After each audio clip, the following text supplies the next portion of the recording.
الإسلام ديني ومحمدا رسول الله بسم الله الرحمن الرحيم. Nah, pertanyaan yang menjadikan itu siapa? Silakan dibahas. Siapa dulu nih? Bang Juma dulu. Tidak jadi tapi dijadikan oleh siapa, Bang Juma? Silakan. Baik, jadi narasi yang Anda bangun itu seakan-akan Tuhan pada perjanjian lama dalam kejadian Abraham itu minta pertumpahan darah. Padahal poin yang ingin disampaikan di sini adalah ujian kepada Abraham tentang apakah dia taat terhadap perintah Tuhannya, apapun yang diperintahkan kepadanya. Ternyata Abraham menunjukkan itu.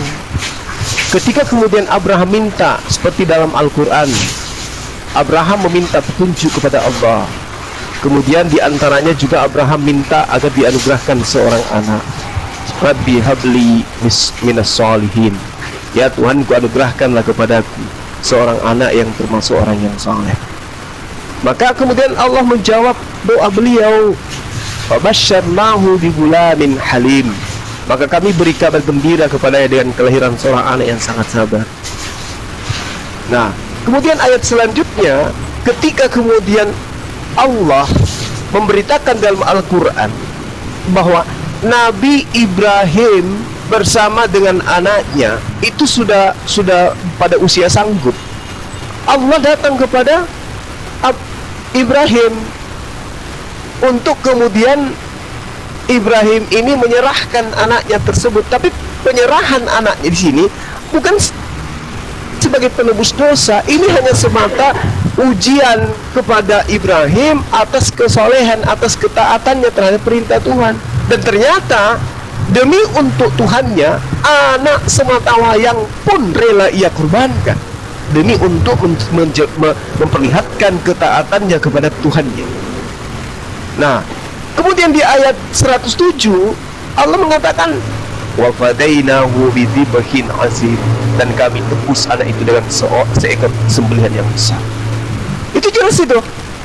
Berarti Ibrahim lolos uji, anaknya nggak jadi disembeli, Tuhan menggantikannya dengan hewan kurban, dengan hewan, dan hewan itulah yang dikurbankan. Nah, begitu juga dalam Kejadian 22 yang Anda bawa. Ketika Tuhan minta dan Abraham memperlihatkan kegigihannya dalam mentaati perintah Tuhan, Abraham menunjukkan itu. Ini loh aku, jangan ragu, aku akan berikan anakku yang tunggal ini.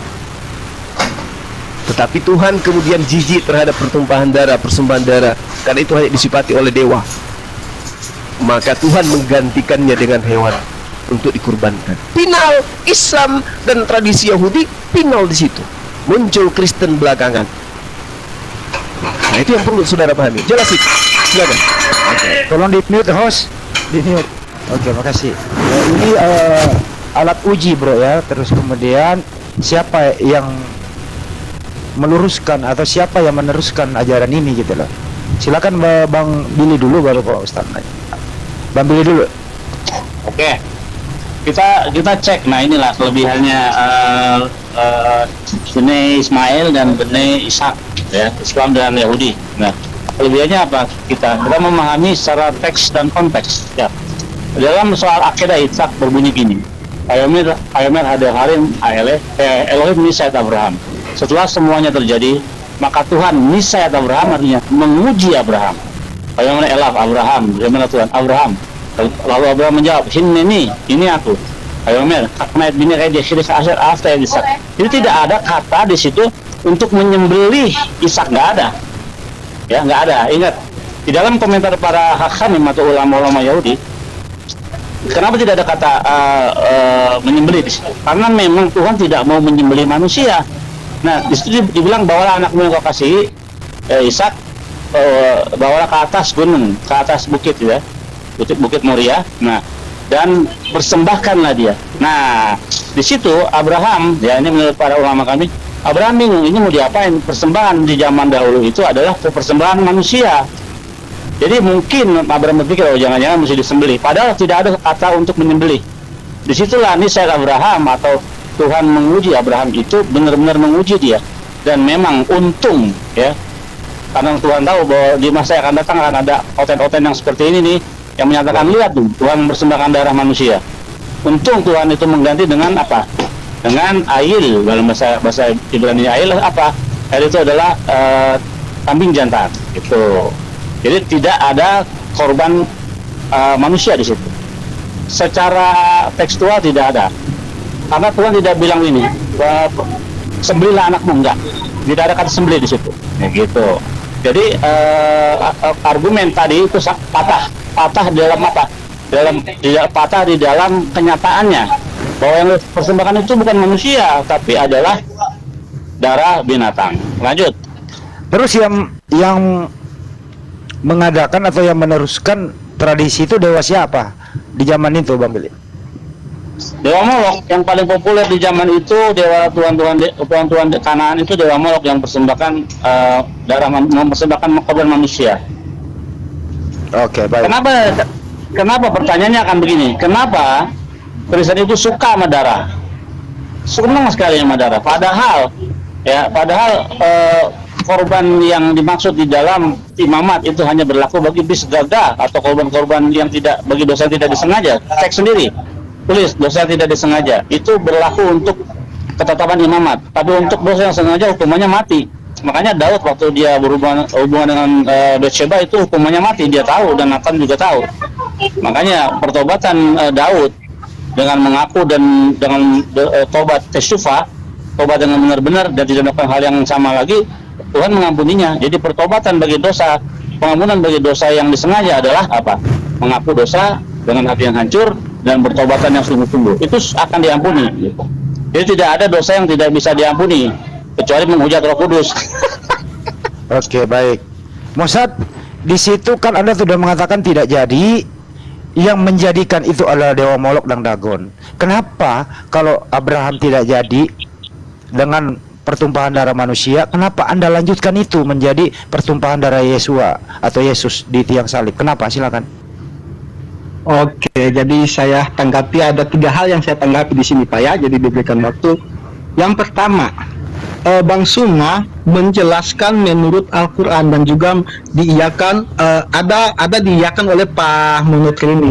Jadi begini, kalau kita baca tekstual dari kitab Musa ini, itu di situ bukan Tuhan menguji. Kenapa saya katakan bukan Tuhan menguji? Tuhan Maha tahu, dia tidak perlu menguji Abraham. Dia bisa melihat bahwa kalau dia lakukan hal ini, Abraham pasti akan mengikuti perintahnya. Tetapi kejadian 22 ini ada sentral, ada hal yang harus diperhatikan, yaitu korban yang Tuhan persiapkan sendiri dari Tuhan sendiri untuk dipersembahkan kepada Tuhan itu sendiri. Jadi kalau memakai narasi seperti yang Pak Juta Monotri juga memakai narasi bahwa di situ Tuhan menguji Abraham, berarti si Elohim ini kehilangan kemahatauannya dia. Itu yang pertama yang saya tanggapi. Dan yang kedua, Pak Monotri mengatakan bahwa tidak ada kata sembelih. Kita baca teksnya, Pak. Kejadian 22 dari ayat ke-11, dari ayat ke-9. Kejadian 22 ayat ke-9. Sampailah mereka ke tempat yang dikatakan Allah kepadanya. Lalu Abraham mendirikan mezbah di situ, disusunnyalah kayu, diikatnya Ishak anaknya itu, dan diletakkannya di mezbah itu di atas kayu api. Sesudah itu Abraham mengulurkan tangannya lalu mengambil pisau untuk menyembelih anaknya. Ayat ke-11, tetapi berserulah malaikat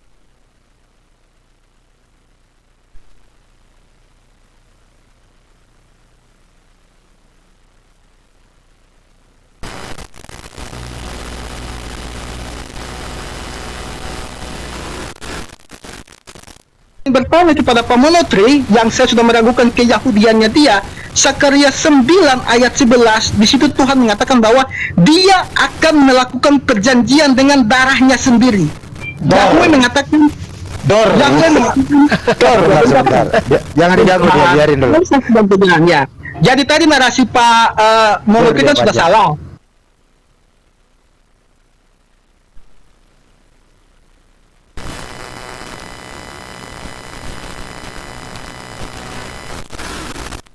Nah, bisa Anda jelaskan kepada saya, menurut keyahudian KW Anda, apa yang dimaksud darah perjanjianku pada Sakda 9 ayat 11? Terima kasih.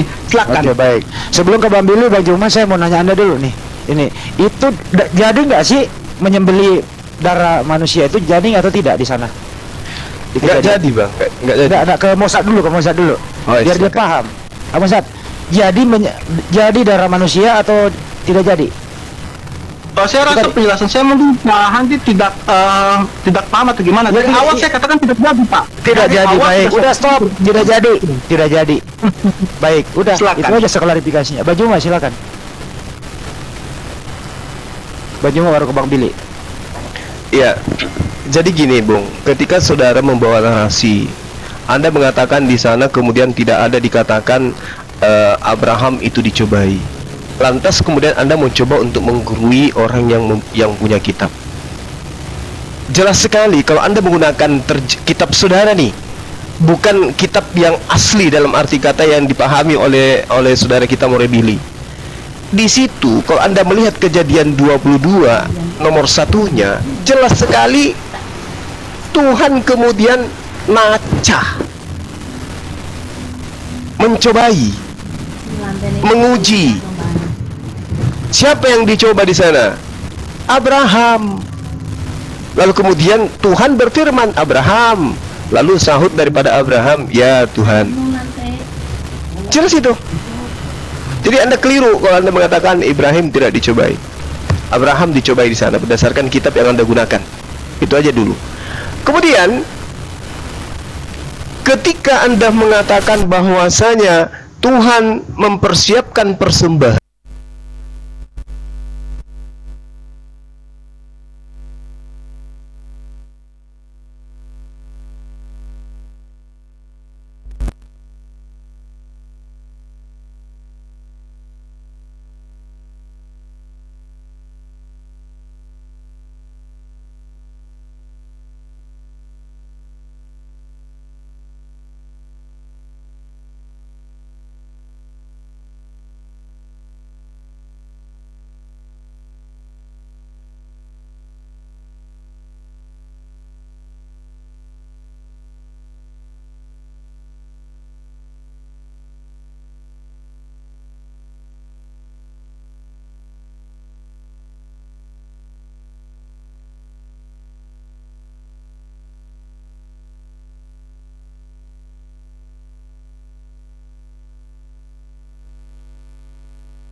lihat di dalam Wahyu 5 nomor 6, di situ Yesus disebut sebagai seekor anak domba.